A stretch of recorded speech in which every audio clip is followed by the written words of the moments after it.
Hello, everyone. Thank you so much for joining us today. I welcome you to our Community Thrives information session.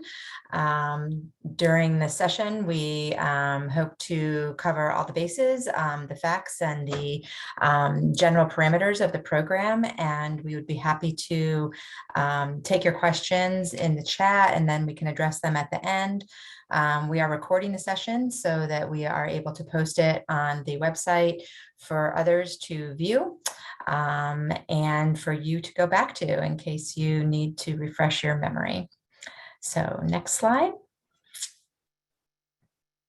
So I'll introduce myself. I'm Sue Madden. I am the director of the Gannett Foundation, which is the philanthropic arm of Gannett Co. And Gannett Co. Is the parent company of the USA Today paper, as well as a network of papers in about 250 different markets across the country. In addition, Gannett owns several different lines of business, but the largest of which is an events business.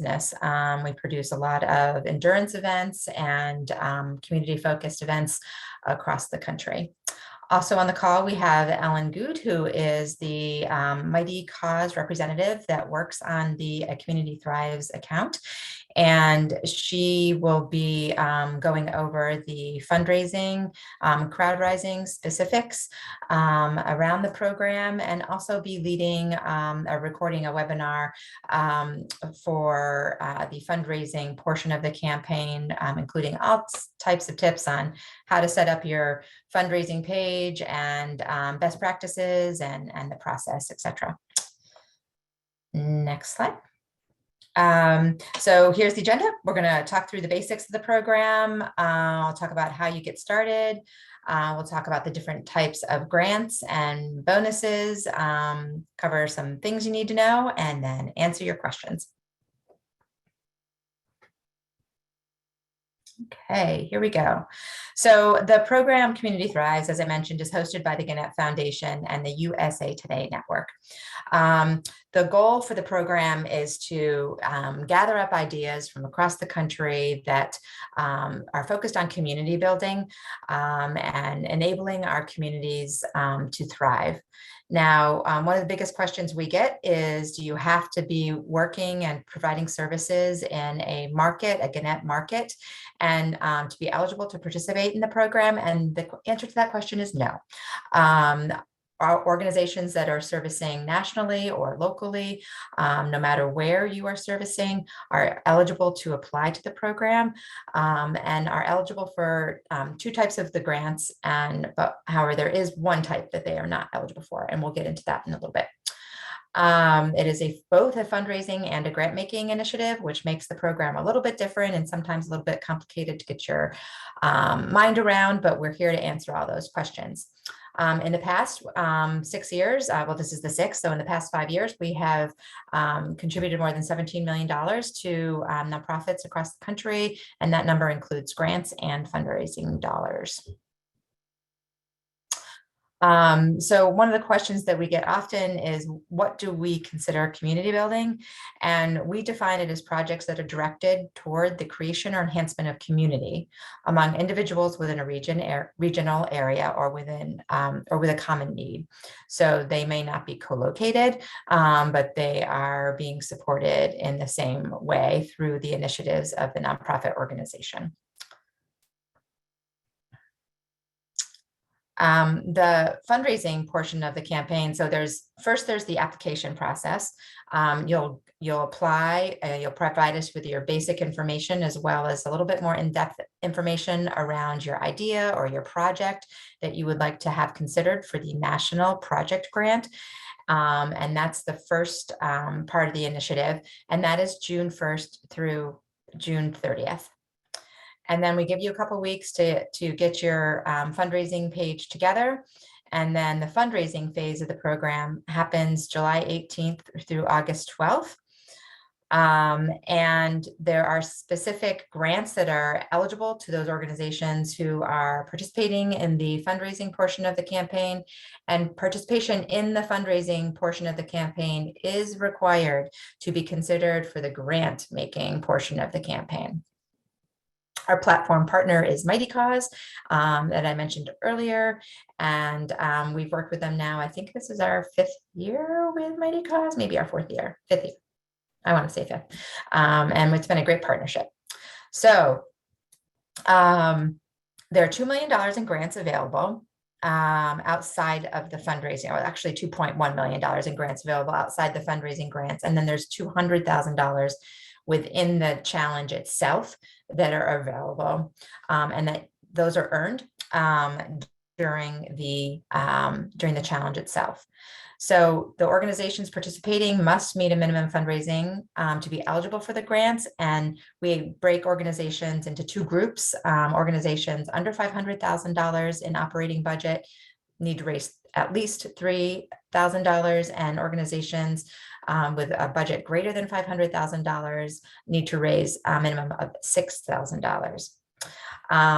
So once the fundraising campaign happens, which is again July 18th through August 12th, we'll see who is eligible to be considered for both the national grants and the local operating grants. And then during the month of September, we do all of our internal review and vetting and decision making, and then all of the grants are announced in October. So again, as I mentioned earlier, the applications are open on June 1st. That's today. So you can go to the program website and click through to start that process. Only completed applications will be accepted. So you need to make sure you get your, you submit and you get confirmation that you had submitted the application. Who is eligible to participate? 501c3 organizations, non-501c3s, including public schools, fiscally sponsored projects, as well as municipalities are eligible. So organizations that are 509A3 status, which is a type of 501c3, and private non-operating foundations are not eligible to participate. So if you're not sure what your 509 status is, you can do a quick check on GuideStar, and you'll be able to look up your EIN, and then you'll be able to click through and see what category you fall in.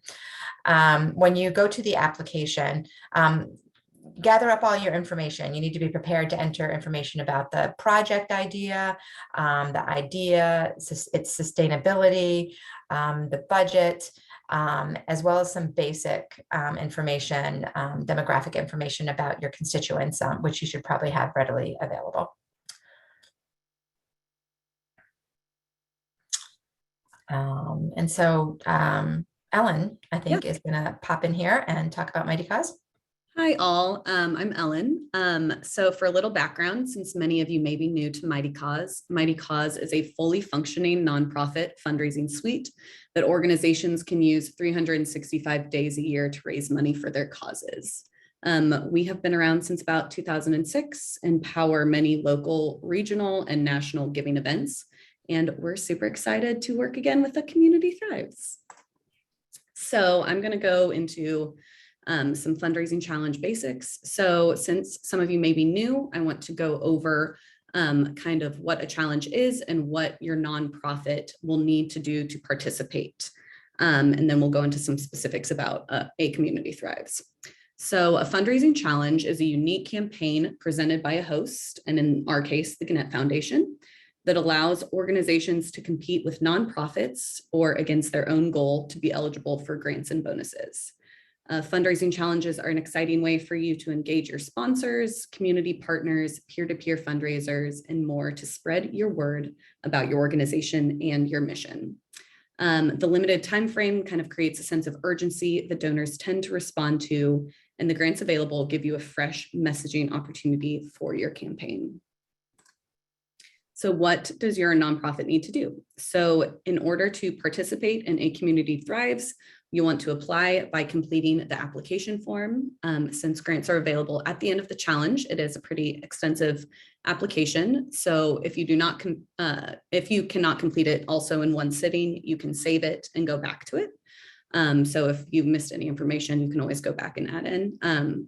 But once it is submitted, it will be submitted. So we will send a reminder email to those who have not completed that application as well.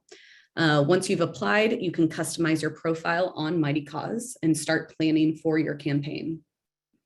Review all the resources available in the challenge toolkit, as well as reading through all of the official rules. You can invite people involved with your organization to participate as peer-to-peer fundraisers. Once the challenge has started on July 18th, you can start promoting your campaign and asking for donations because you will need to raise that minimum in order to qualify for these amazing grants. Grants and bonuses. So there are 3 types of grants in a Community Thrives: national project grants, local operating grants, and fundraising grants. Nonprofits who want to be considered for the national and local operating grants must fundraise through the crowdfunding campaign. Kind of click through there. Yeah. Okay. And so the top fundraiser grants, the first grants are the top fundraiser grants. These will be rewarded to the top 3 organizations with the most dollars raised. Recipients will be selected from Tier 1 and Tier 2 organizations. This grant will span the length of the entire challenge from July 18th to August 12th. First prize is $25,000, second prize is $15,000, and third prize is $10,000. Organizations must have a minimum of 10 unique donors to be eligible for these grants.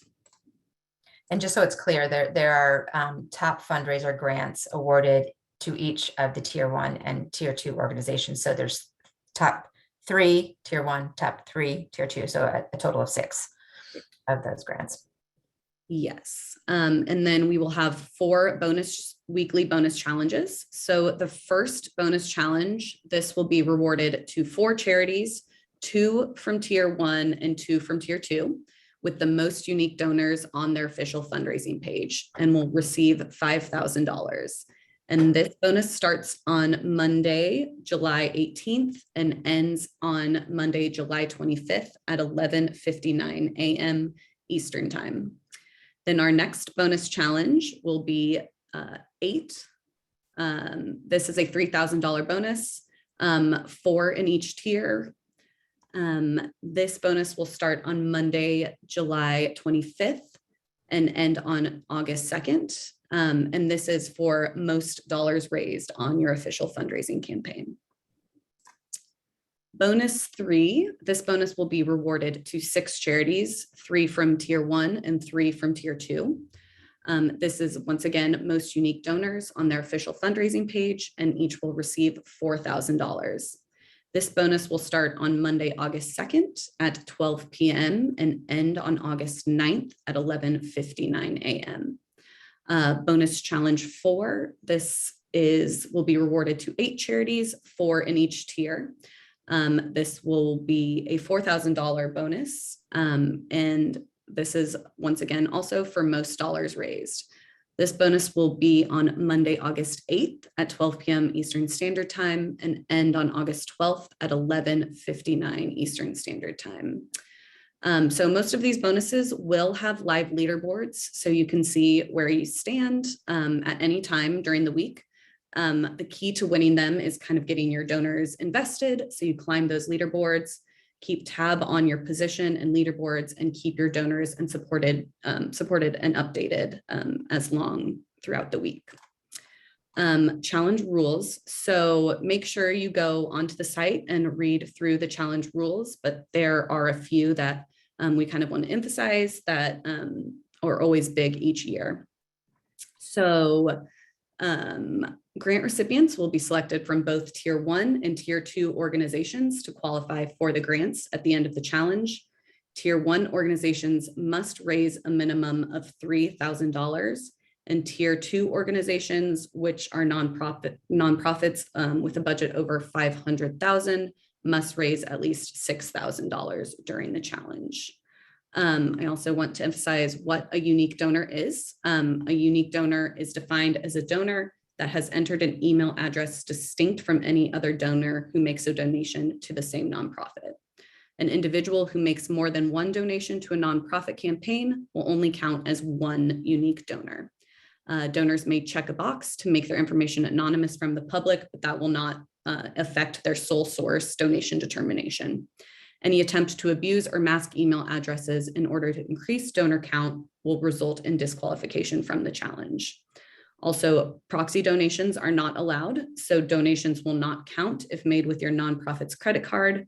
This also includes, but is not limited to, receiving cash or check donations out of a recipient's fund, or having a recipient organization's employee, board member, officer, or other individual make the donation in the direction of the organization. Okay, Sue, this one's for you. Sure. So the two merit type of grants for this initiative are the national project grants and the local operating grants. So the national project grants are open to all organizations anywhere in the country, servicing nationally, locally, small organizations, large organizations.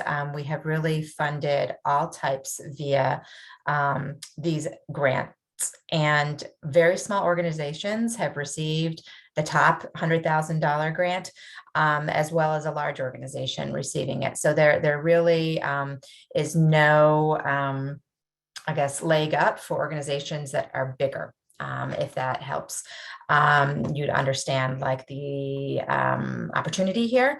And then, so there are 16 of these grants tiered from $100,000 to $25,000.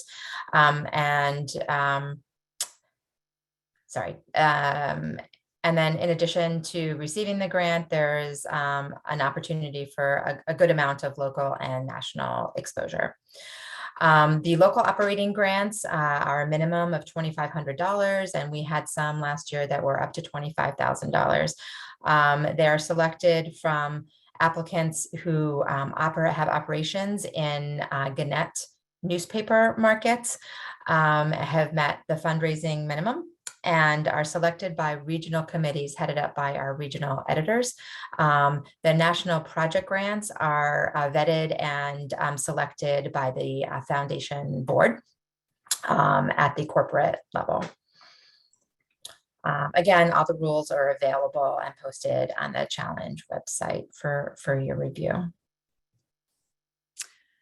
We do have a few things that we just want to go over kind of as we wrap up. One of them is our toolkit resource. This is a great resource for all of our nonprofits. The nonprofit toolkit has all the tips and tricks, frequently asked questions, walkthroughs, and has templates for you to use for email and social. Also today's recording, as well as a getting started webinar, and our webinar in a few weeks will also all be there if you ever need to go back and reference them. And you can also, there are a few other things for you to download, just check it out, and it's super helpful. So one of the questions I get a lot is, what does Gannett and USA Today do to help you fundraise? So if you're in a market today, you hopefully, or this week, will see an article from either from the editors or from a local reporter announcing the launch of the story. And then we continue this type of story coverage throughout the initiative. So during the fundraising campaign, a local reporter may reach out to participants who are eligible, who are participating, in the fundraising section of the program, and highlight some of them and drive donors to the website to make donations. Again, as I mentioned, that we also do editorial pieces encouraging donations. We place print and digital ads in the local papers, driving consumers to donate. And then we're constantly sharing the initiative and the website and the donation opportunities within our networks with business partners and event partners, etc. So we really work our networks and our platform to help drive donations to your organizations. So the real opportunity here is not just the money, but also the potential media coverage, as well as the opportunity to bring new eyeballs to your mission. So the key dates to remember here are that all applications must be completed by the 30th.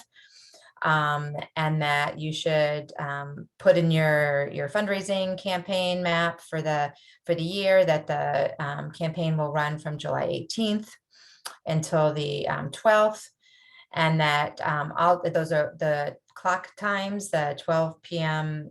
Eastern and 9 p.m. Eastern are firm times.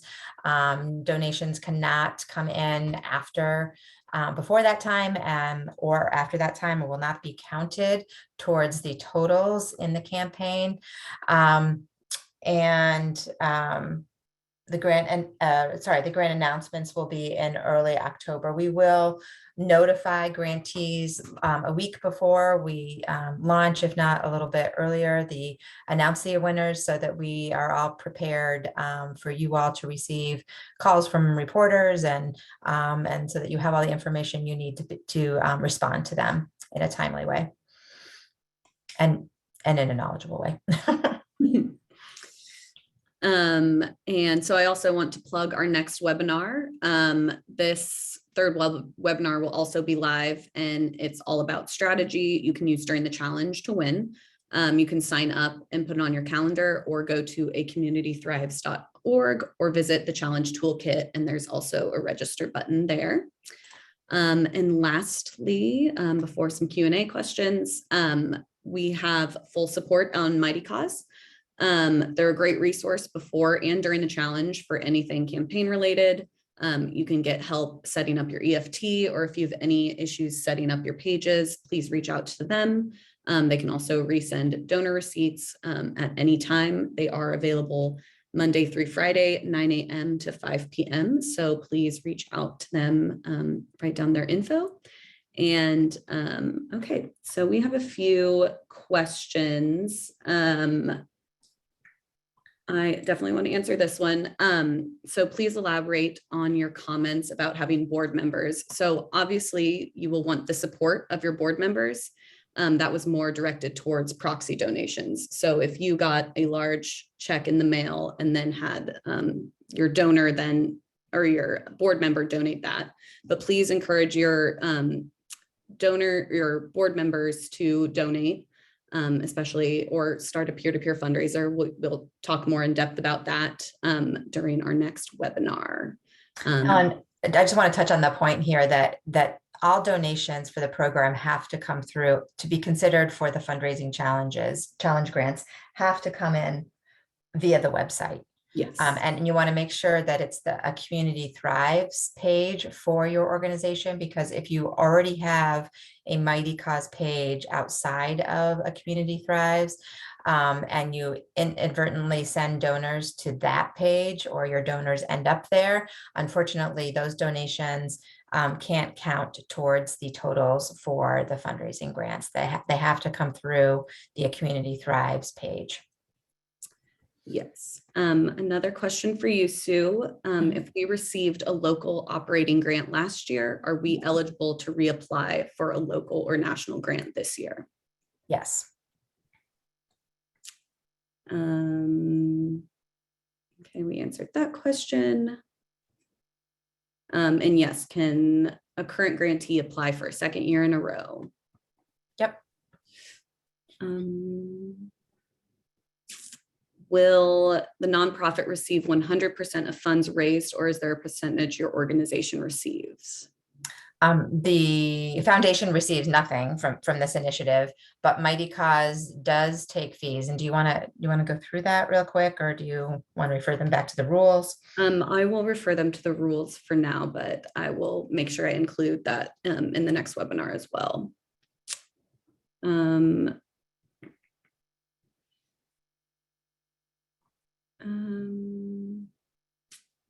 What do I don't know that we will. I think we got everything answered. Is there anything else you would like to add, Sue? No, I'm just looking through. Someone said, are we competing only with other nonprofits in our area or with all participating nonprofits? And you are competing with all of, for the fundraising grants, you are competing with all of the nonprofits within your tier. So tier 1 competes against tier 1, and tier 2 is competing against tier 2 nonprofits. For the merit-based grants, those who become eligible raising the minimums, you are competing against the entire pool. For the national grants, sorry. And then for the local grants, only those within that local market. Copies of the deck will be available. They'll be in the nonprofit toolkit. Yes. And it said, can a qualified charitable distribution from an IRA be accepted through ACT? And I'm going to let you take that one because I don't think so, but. Yes, they will not be accepted. Because I think it's impossible you donate that on the platform, correct? Yes. Are donors who donate once in multiple weeks considered unique donors for that week? That's a question for you, Ellen. So there's 2 bonus campaigns that have unique donors, yes. right? Mm-hmm. Right. And so the question is if they're unique in the first week, can they be unique in the 3rd week or whatever the? Yes. So that specific bonus will go from that Monday to Monday. So yes, they will be unique again for that week. Okay. We have several constituents that like to donate via mail with check. Will the check apply to the fundraiser? And again, unfortunately, no, that the donations need to be made through the Community Thrives website. We don't have a way to take paper. We defined unique donors. So how do you know which tier you are in? So when you put in your application, you will put in your operating budget. And tier 1 are people with operating budgets of under 500,000. And tier 2 are people with operating budgets of over 500,000. And if by chance, and we look at this every year, we try to hit equal distribution across those 2 tiers. And if for some reason we have a very lopsided situation where we have, way more organizations that are under 500 than over, then we will move the marker to create a more equitable distribution in the tiers, meaning total number wise. Are participants eligible for grants after campaigning automatically nominated, or is there a separate application for those? Yes. So the data that you submit through your registration or through your initial application is the data that we use to review your request for both the national as well as the local operating grants. Are US-based nonprofits with international beneficiaries eligible?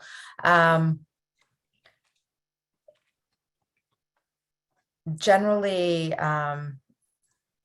we have not funded organizations, even in theory, they are eligible because they are based in the US.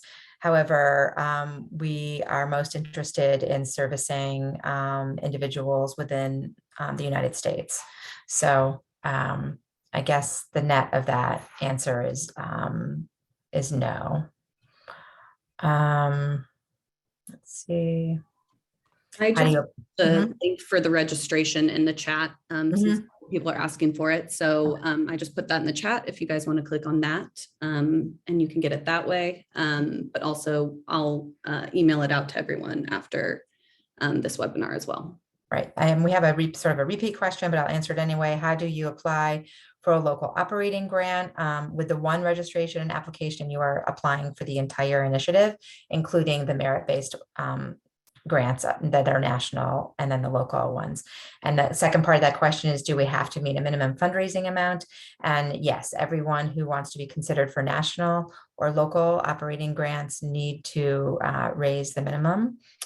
And yes, by submitting your application, you will be applying automatically for both the national and the national merit grant, sorry, and the local operating grant. If you don't desire to be considered for a national operating grant, then just note that somewhere in your application.